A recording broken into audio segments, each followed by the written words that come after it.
The world woke up to headlines screaming, "Israel attacks Iran." But behind those bold letters, behind the flashing images on your screen, hides a story most will never dare to tell.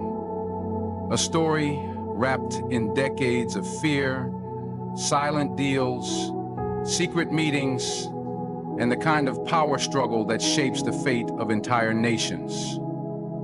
This is not just another conflict. This is a collision of history and ambition, of survival and dominance. What you're about to hear goes far beyond the missiles, beyond the politics, beyond the carefully scripted speeches. You're about to enter the mind of nations to witness the raw, unfiltered truth they never wanted the world to see. Because when a superpower strikes, it's not always about the target. Sometimes it's about what they're desperately trying to protect.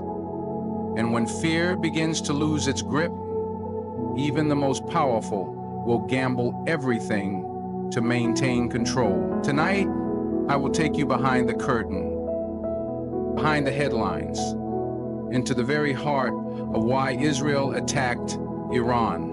Not the version they want you to believe, the real version. And once you hear it, you will never see this conflict the same way again.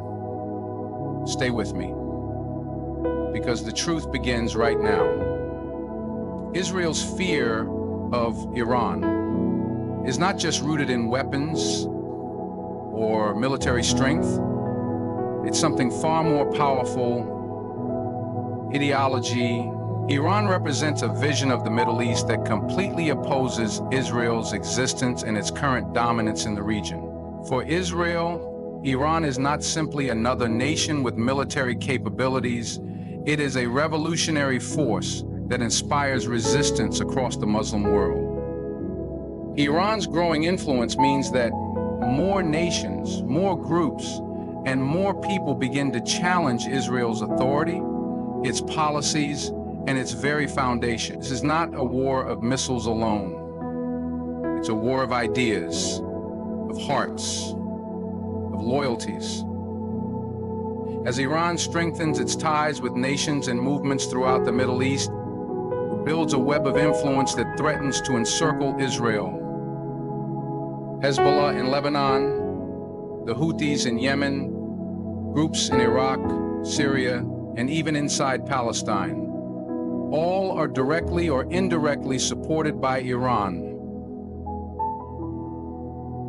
This network creates constant pressure on Israel's borders, leaving it feeling increasingly cornered. Every new Iranian alliance chips away at Israel's control, turning regional dynamics against it. Israel has long benefited from being the dominant power in a divided Middle East.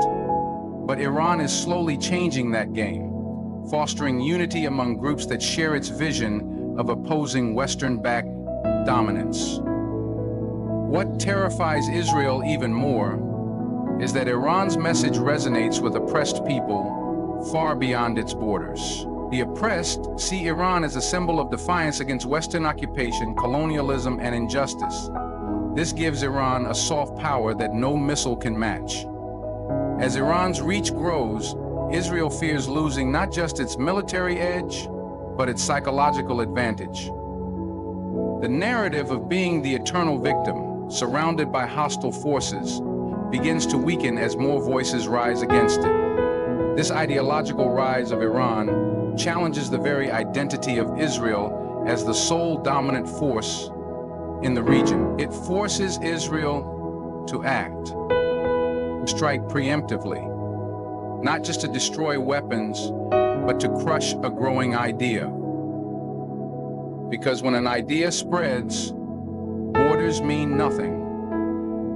That's the war Israel fears the most. Israel's deepest fear has always been Iran's nuclear ambition. This is not just about one bomb or one facility. This is about survival. In the heart of Israel's leadership, there exists a constant anxiety that if Iran ever crosses the threshold of becoming a nuclear-armed state, the entire balance of power in the Middle East would tilt forever. Israel has lived for decades under the security of its own unspoken nuclear capability, giving it silent dominance over its neighbors. But the moment Iran steps into that club, Israel loses its ultimate leverage. The concept of deterrence changes. For the first time in its history, Israel would face a rival capable of matching its most secretive, most powerful threat. It is not just military destruction they fear. It is the destruction of psychological superiority. The very notion of being untouchable vanishes. Countries that once hesitated to challenge Israel might find new courage under the protective umbrella of a nuclear Iran. And beyond the politics and strategies lies the ultimate terror, the fear of annihilation. The historical trauma that shapes Israel's national psyche makes the idea of a nuclear Iran unbearable. Israel doesn't see Iran's nuclear program as a distant possibility. It sees it as an approaching nightmare. Every enrichment facility, every centrifuge spinning in Iranian labs is viewed not just as technology, but as a ticking clock counting down to disaster. This is why Israel has repeatedly carried out covert operations, assassinations, sabotage within Iran. It is a desperate attempt to delay the inevitable, because once Iran reaches nuclear capability, Israel's long-standing military dominance dissolves. The region enters a new era where Israel no longer dictates the rules, but instead must live in constant negotiation with a rival holding equal power. That is a reality Israel refuses to accept. Iran's strategy has never relied solely on its own borders or conventional military strength. Instead, it has built a complex web of proxy forces across the region that serve as both a shield and a sword against its adversaries, especially Israel.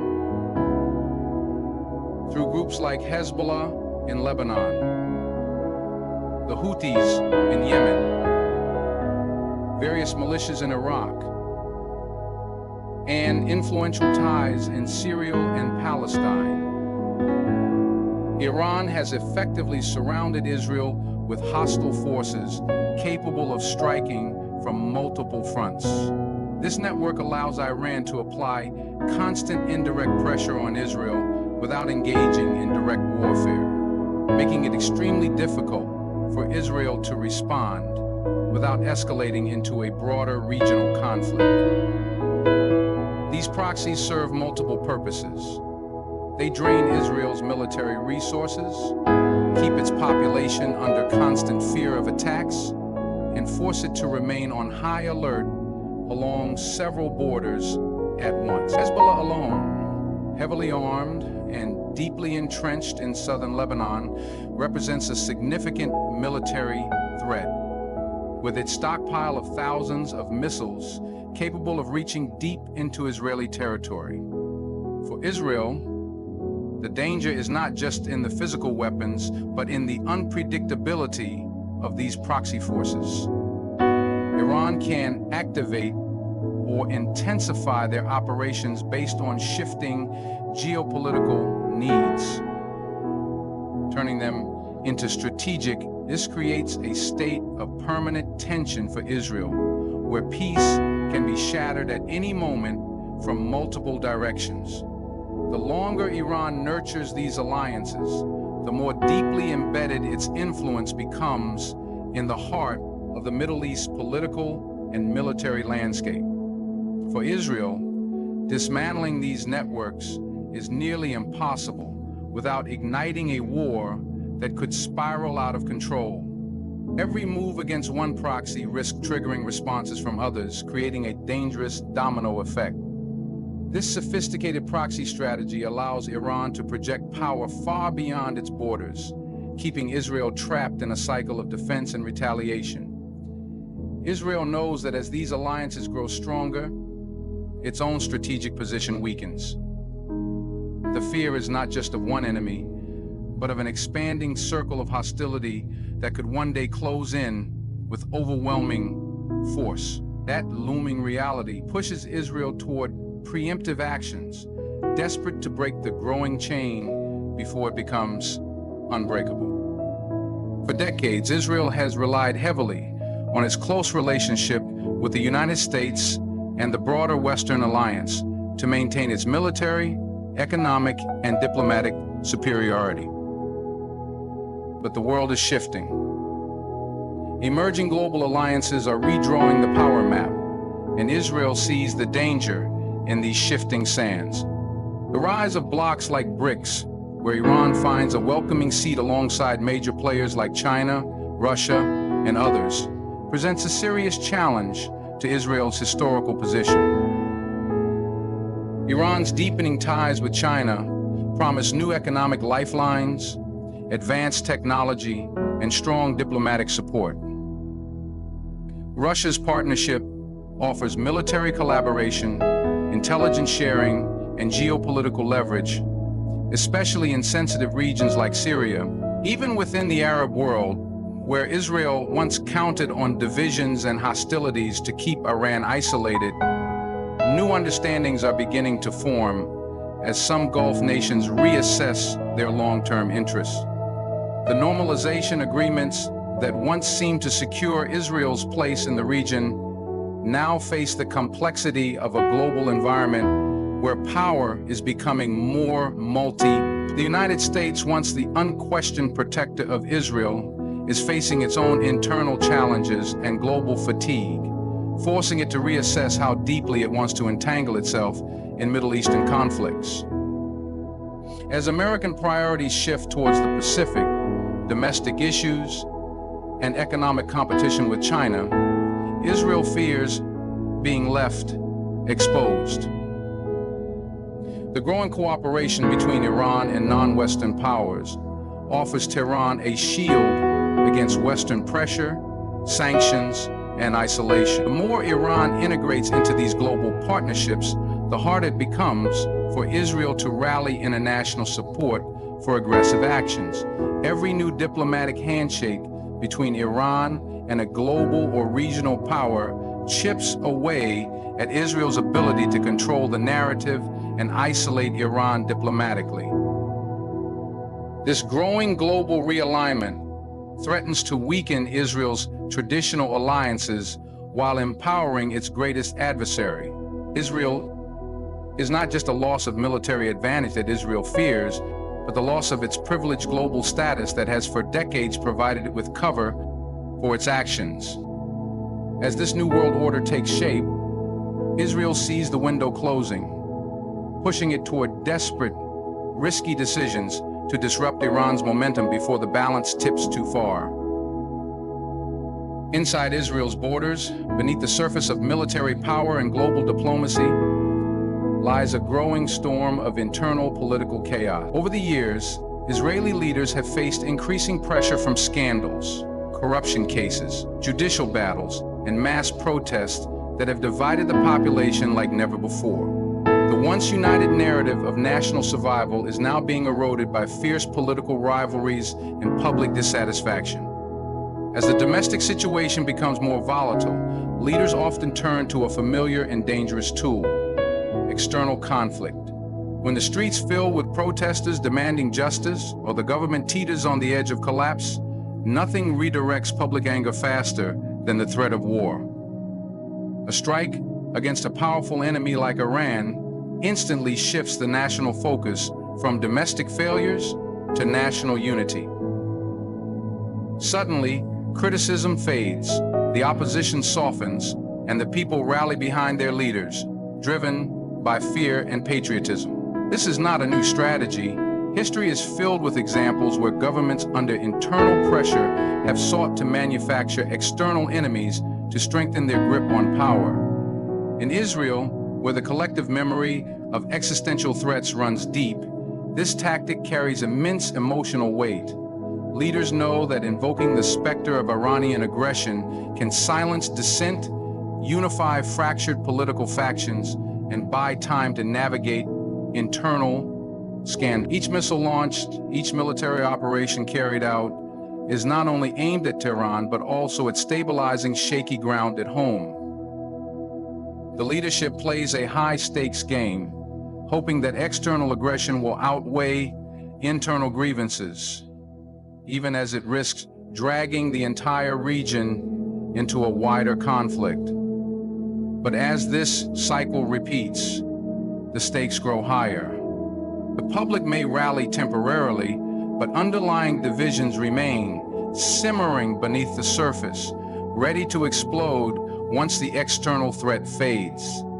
For Israeli leaders trapped in political turmoil, striking Iran becomes a calculated gamble.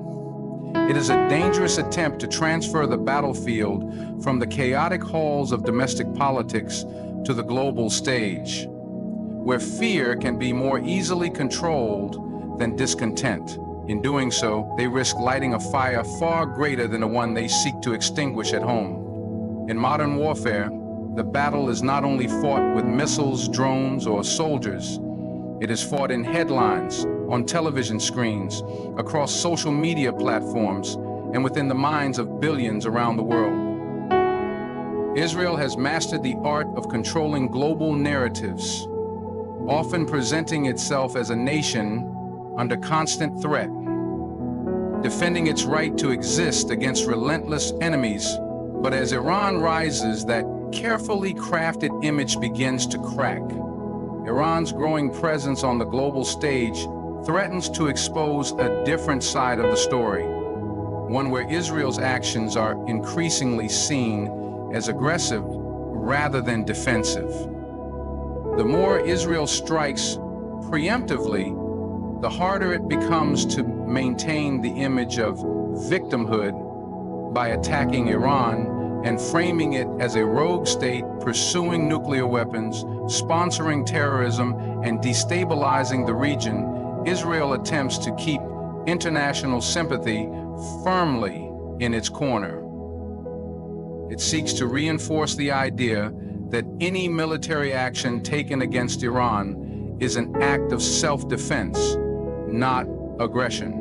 This narrative is crucial to securing continued Western support, financial aid, advanced weaponry, and diplomatic protection, especially in institutions like the United Nations, where global opinions are constantly shifting. But Iran's expanding alliances and its growing influence in non-Western media challenge this monopoly over the narrative. New voices, new media outlets, and emerging powers are telling stories that don't align with Israel's long-standing portrayal. As these alternative narratives gain ground, Israel fears losing its grip over global public opinion. If the world begins to see Iran not as the sole villain, but as a nation resisting Western and Israeli dominance, the moral high ground that Israel depends on starts to erode. Israel understands that perception shapes policy. If global sympathy shifts, even slightly,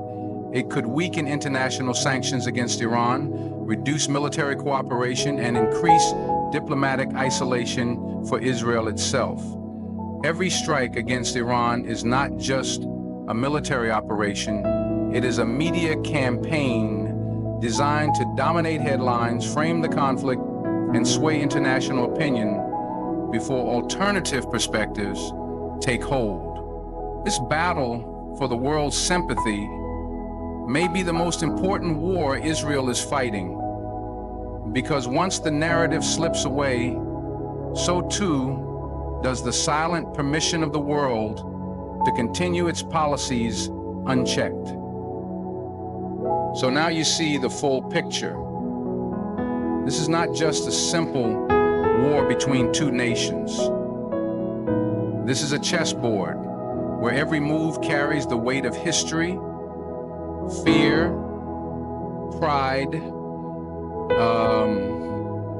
and survival. Israel's strike on Iran is not a sudden reaction. It is a desperate act born from years of anxiety, growing pressure, and shifting power.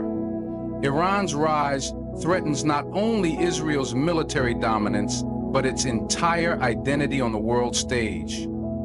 The fear of losing nuclear superiority, the tightening grip of Iran's proxies, the shifting global alliances, the boiling political crisis within, and the constant battle to control the narrative, all have pushed Israel to the edge. And when a nation feels cornered, it lashes out. But every strike carries a price. The region sits on a knife's edge, where one wrong move could ignite flames that burn far beyond borders. The world watches, holding its breath as these two forces collide. The real reason behind Israel's attack on Iran is not written in headlines. It's written in history. Fear and power. Thank you for staying with me until the end. The world is changing right before our eyes. May you always seek truth with courage, question the narratives with wisdom, and never stop learning. Good luck, and may peace guide your heart.